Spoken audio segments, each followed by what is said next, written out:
Our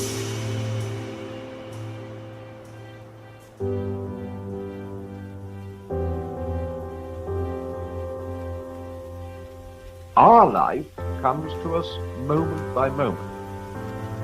One moment disappears before the next comes along, and there's room for precious little in each. That's what time is like.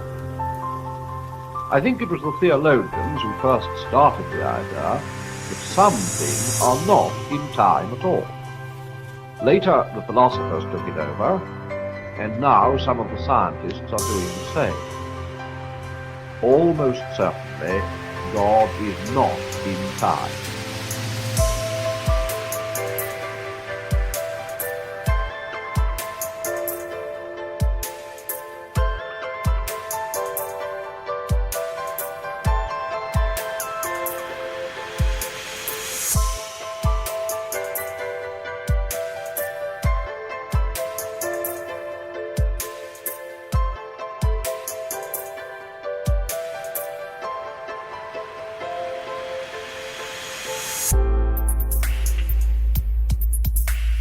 Is that God has infinite attention, infinite leisure to spare for each one of us. He doesn't have to take us in the lump. You're as much alone with him as if you were the only thing he ever created. When Christ died, he died for you individually, just as much as if you'd been the only man in the world.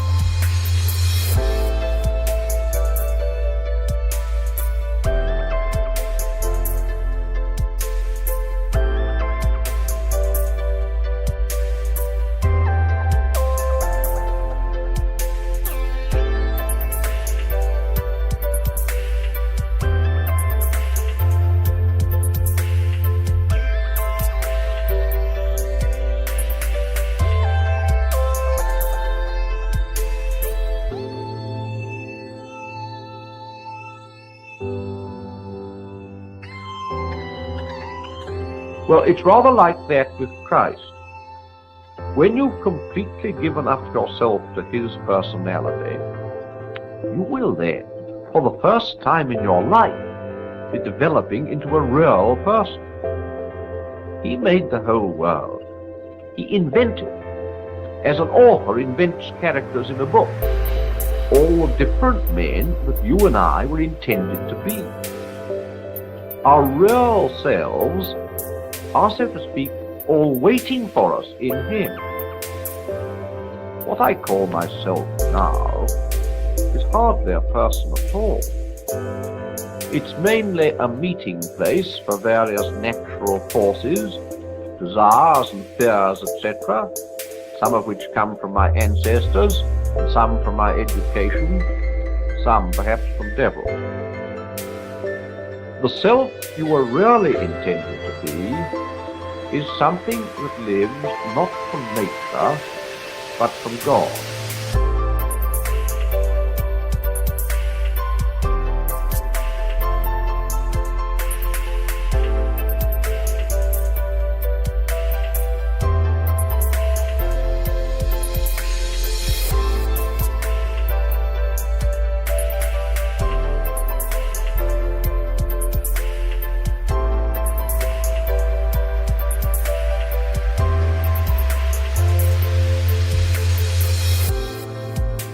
Give up yourself, and you will find your real self.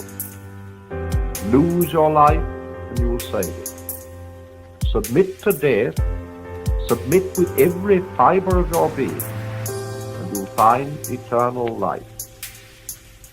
Look for Christ, and you will get him, and with him, everything else thrown in. Look for yourself, and you'll get only hatred, loneliness, despair, and ruin.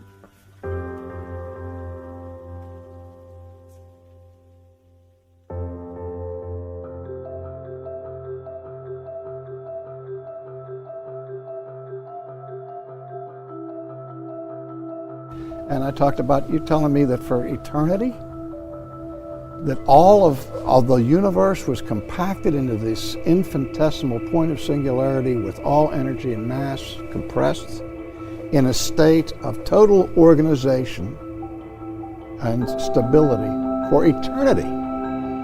Then one Tuesday afternoon at 3 o'clock, boom, it blows up. Now what happened to the law of inertia?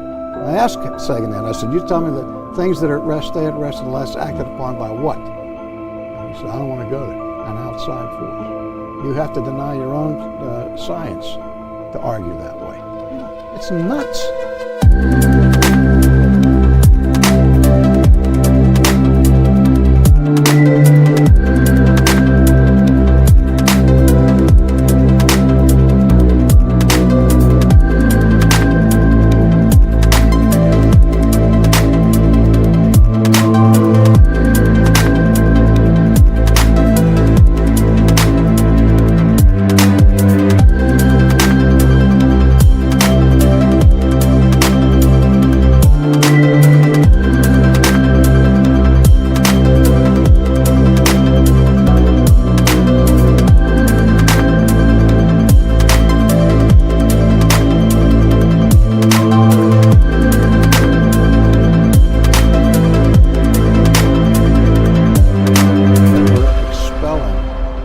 Some of the deepest philosophical inquiries in the history of humanity.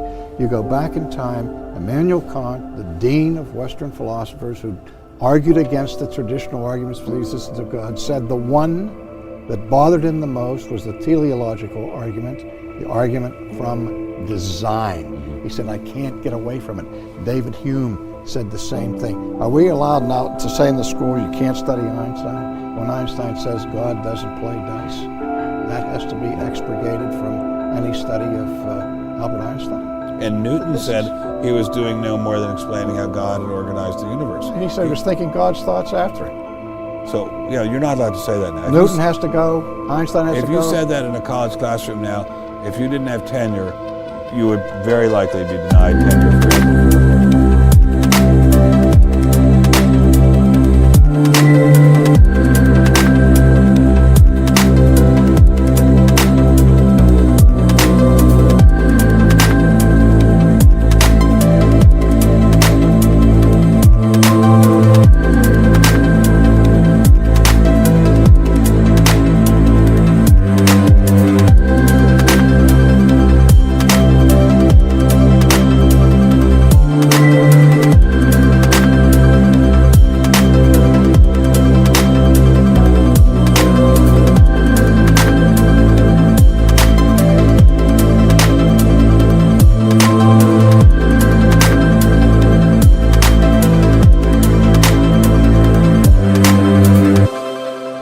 These are issues that have been debated for centuries, Ben. I know that, but the difference, here's the difference. Here's what's so frightening.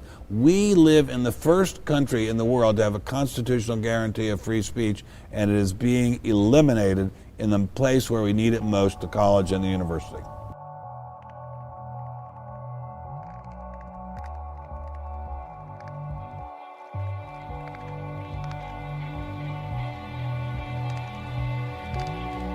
Every single day when I woke up in that abandoned building, one day is going to be E.T.'s day, but that day can't come if I give up today. So every single day when I woke up, I kept telling myself, today might not be the day, but soon it will be my day, and I will recycle my pain.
What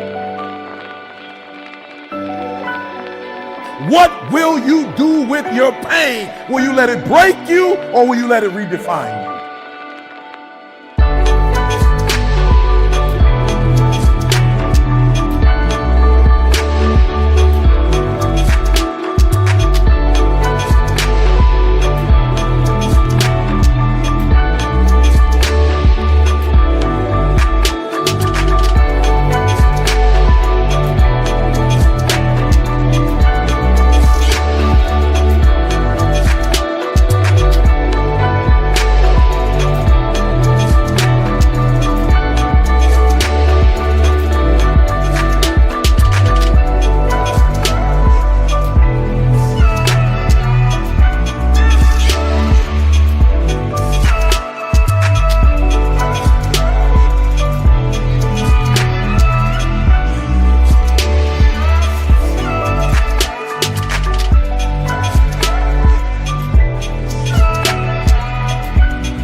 What will you do with your pain? Will you let it break you or will you let it redefine you?